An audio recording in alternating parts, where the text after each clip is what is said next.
예. 네. 방금 얘기 나온 법관 징계법 관련해서 좀 질문 드리겠습니다. 지금 그 존경하는 윤한용 의원님이 지적하신 부분들 저희가 경청하고 충분히 고려해서 토론 과정에서 충분히 토론이 필요하다고 생각합니다. 그러나 반면에 이제 다른 관점에서도 좀 말씀드려 볼게요.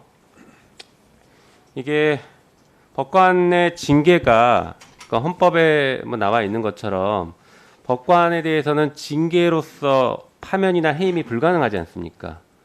정직이 가장 최고 수위의 징계이지 않습니까? 네.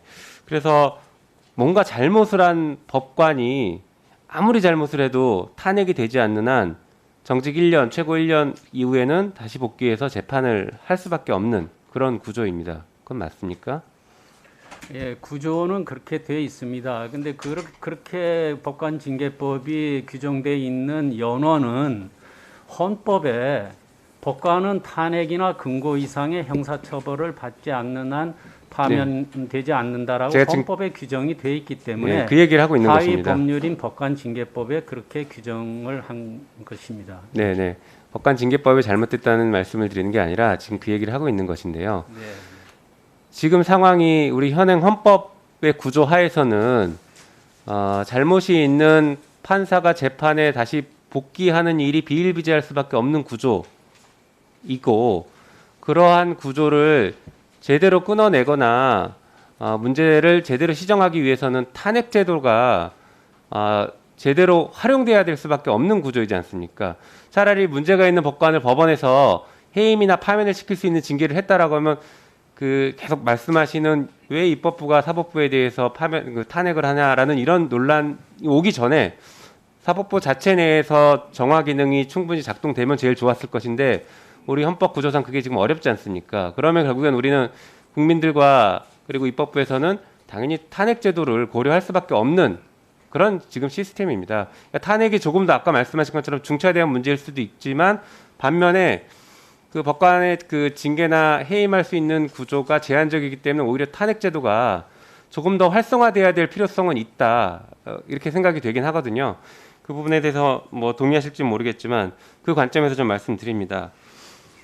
그 지금 법관 징계법 개정안에 보면은 이게 그 대법원장이 탄핵 사유가 있다고 확인됐을 경우에 조사를 해서 국회에 통보하도록 하는 조항에 대해서 문제가 있을 수 있다라는 지적들이 지금 있지 않습니까? 그리고 처장님도 그 비슷한 취지로 말씀을 하셨는데 이게 보니까 미국에서 연방 법관 징계법에 이런 유사한 절차가 있는 것 같아요. 이거 알고 계십니까 혹시?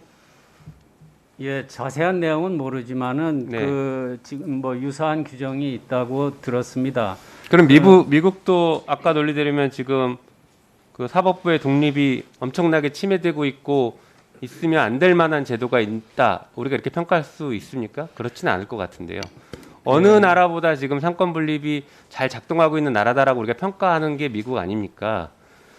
사법부의 독립도 어느 나라보다 잘 보장되고 있다라고 평가할 수 있는 나라인데 그 미국에서조차 이런 제도를 도입하고 있는데 이게 우리가 잘못됐다라고 쉽게 단정할 수 있는 건 아니다. 이렇게 생각이 되거든요. 그 관점을 좀 봐주셨으면 좋겠다라는 것이고요. 또 조금 더 추가해서 말씀드리면 이렇습니다. 아까 탄핵이라는 것에 대해서 그러니까 통보제도가 좀 부적절할 수 있다라는 점을 말씀하시면서 이렇게 얘기가 나왔어요. 탄핵 사유는 굉장히 중차대한 일이기 때문에 이미 통보하지 않더라도 알려질 수 있을 것이다라고 말씀이 나왔습니다.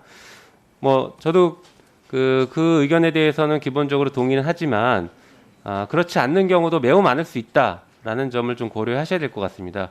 예를 들어서 이번 그 임성근 판사에 대한 탄핵 사유가 재판 개입이지 않았습니까?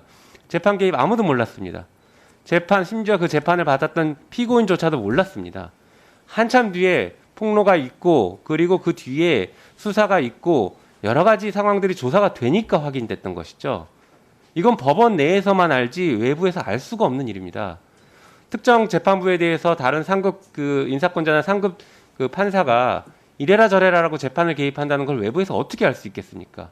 당사자만 알 수 있는 일이지 않습니까?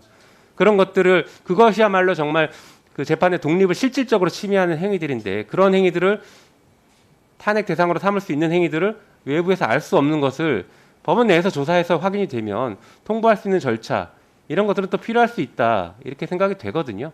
어떻습니까? 지금 말씀드린 것에 대해서. 예, 뭐 이와 같은 법안이 나오게 될 때까지는 지금 의원님이 말씀하신 것처럼 여러 가지 많은 사정과 또 고민이 있었을 것으로 생각이 됩니다. 그런데 이제 아까 잠깐 그 미국 예를 말씀하셨는데 우리가 외국의 어떤 제도를 거론할 때는 그 역사적, 문화적, 사회적 모든 맥락을 같이 봐야 됩니다. 우리가 미국의 법조인들한테 미국 그 사법부나 법관의 독립성이 보장되는 가장 큰 원인이 뭐냐고 물으면 거의 공통적으로 나오는 대답이 법관 종신제라고 그럽니다.